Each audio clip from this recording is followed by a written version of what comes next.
Congrats! You're born as a sage, in the middle of nowhere, alone. But there's no time to look around because your mom's already running for her life. And yeah, her life really does depend on it, and yours too. Where are you going, Mom? You want to shout. If she could answer, it'd be, To stay alive! but she's too busy dodging wolves to explain. So here you are, barely a few minutes old, looking around like, This is home, seriously. This looks like a level in a game where the player always dies. you try to blink the gunk out of your eyes, wobble onto your spaghetti legs, and whoop, gravity's like, sit down, rookie. Face full of dirt. What a start. Hours pass, and your thoughts are running wild. Okay, so I'm supposed to figure all this out, right? Walk, run, dodge walls. Easy peasy, or not. And every time you try to stand, you swear the ground is laughing at you. Gravity's a bully, you grumble to yourself. Then the day turns into night. Oh, the night. No warm blankets here, just freezing winds that feel like they're slapping you for fun. You're shivering so much, your fluffy little tail could power a wind turbine. And let's not forget the stars. They're pretty, sure, but you can't even enjoy them because somewhere out there, predators are plotting how to turn you into a midnight snack. So here's your day 01. Born into a world where everything wants to kill you, yes, everyone. So you might think rather than being alone, I would be more safe with a group. Here's your first lesson. Being in a big group doesn't always mean you're safe. Nope. For predators, it's like walking into a giant buffet. Wolves don't even have to work hard. They just pick their favorite snack. You still try to stand on your wobbly legs when you hear it, the first howl. All the other babies freeze, hoping the wolves won't see them. And you try to stay still too, but your tiny heart is beating so loudly, it feels like even the wolves can hear it. And guess what? They do. Suddenly, the wolves are running straight at you, their sharp teeth flashing. The ground shakes with panicked hooves, and everything around you turns into a blur of fear and snapping jaws.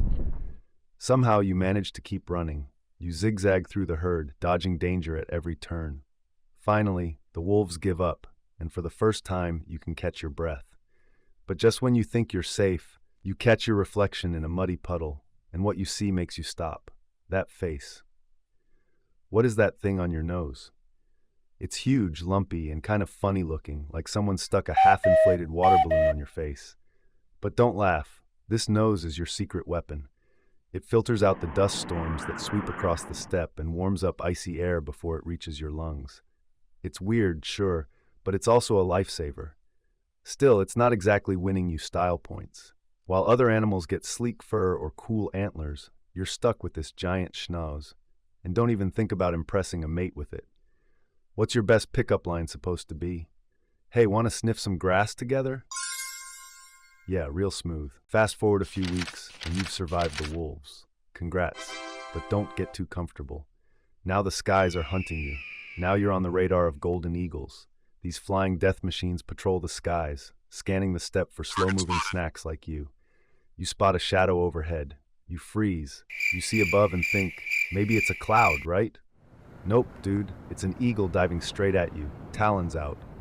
With wingspans as wide as your life expectancy is short, they dive bomb you with laser precision. You try to run, but your stubby legs don't stand a chance.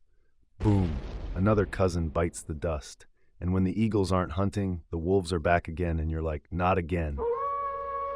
They prowl the herd's edges like ghosts, their eyes glowing in the night. You huddle with the others, shivering not just from the cold, but from the thought, who will they take next? Want to know something more? Golden eagles don't always kill their prey instantly. They'll drag you across the steppe, dropping you repeatedly to ensure you're tenderized before dinner. Brutal, right? But wait, it gets better. Wolves? Oh, they don't just chase you down. They employ pack tactics, isolating the weakest members. It's like they've read a manual on how to hunt Saiga's 101. But hey, predators aren't your only problem. Why not talk about the migration season where surviving becomes a nightmare-level video game and only you're the underpowered character in a world filled with overpowered bosses? Saigas, being migratory animals, undertake grueling treks across vast, desolate steppes. These migrations aren't just scenic hikes, they're battle zones. Imagine traversing hundreds of miles with predators lurking at every turn. It's a race against time, hunger, and exhaustion, with eagles and wolves treating you like a moving buffet. And don't get me started on your herd. Instead of forming a united front, it becomes an every antelope for themselves chaos fest. Stampedes might seem dramatic, but they're as deadly as the predators. If you trip, good luck getting back up before either a predator or your panicked cousins crush you. But your life becomes a real nightmare when you're running out of places to run. Climate change is shrinking your already pitiful habitat, forcing you into closer quarters with other species, and not the friendly ones. Disease outbreaks skyrocket, with bacteria and viruses treating your dwindling population like a playground. It's survival of the fittest, and spoiler, you're not winning any trophies. What can be worse than this, right? Common friend, your life sucks, so here's your ultimate enemy. Humans. They show up with guns, traps, and greed so massive it makes your nose look normal. Why are they hunting you? Because of your horns. Someone, somewhere decided that grinding them into powder is a cure for impotence. Yep, you're dying because humans believe your horns can fix their problems in the bedroom. Here's the kicker. It doesn't even work. And by the way, did you know that your ancestors have probably cursed the day humans discovered Saiga horns? Yep, because your lineage is caught in a macabre cycle of destruction. Historically, Saiga horns were considered valuable in traditional medicine, but here's a lesser-known fact. They've also been turned into luxury collectibles in certain parts of the world. Imagine being killed not for what you are, but for what someone thinks you represent. Status, power, or just a misguided placebo. And speaking of being misunderstood, how about this? The overhunting during the Soviet era was so industrialized that saigas were harvested like crops. Entire migratory routes were mapped out for easy access, reducing your ancestors' chances of survival to almost zero. Now, add modern poaching to the mix, and you've got a recipe for annihilation. And let's not forget about the environmental carnage. The steppe might seem like an empty, unchanging plain, but human activity has turned it into a patchwork of farmland, oil fields, and highways. A single highway crossing a migratory path can disrupt thousands of saigas, forcing them to waste precious energy or get stranded in dangerous zones. Oh, and here's a cheerful tidbit.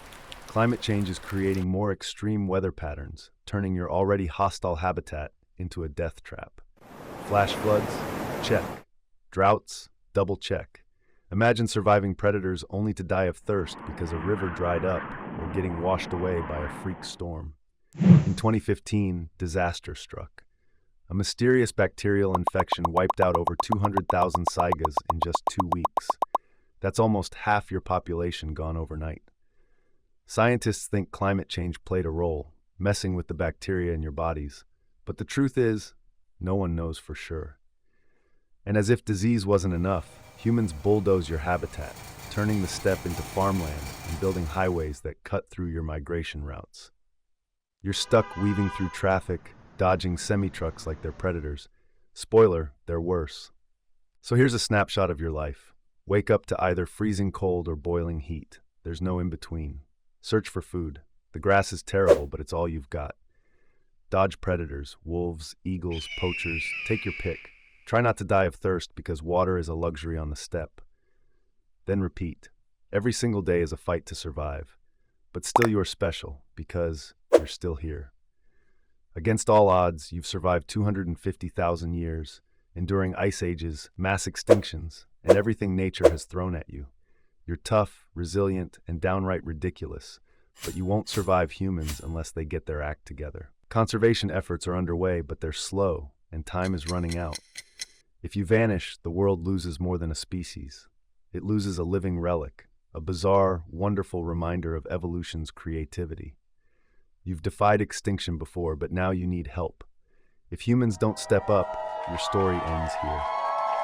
So as you take another step across the harsh, endless steppe, remember this. Your life may be a nightmare, but your survival is nothing short of a miracle. Living as a Saiga antelope really sucks, but it would suck even more when you have a great body, but you're protected by the government because everyone wants to kill you, especially humans. So, how does it feel when your useful body becomes your ultimate enemy? That's the life of a pangolin. Click to watch our video, Why It Sucks to Be Born as a Pangolin.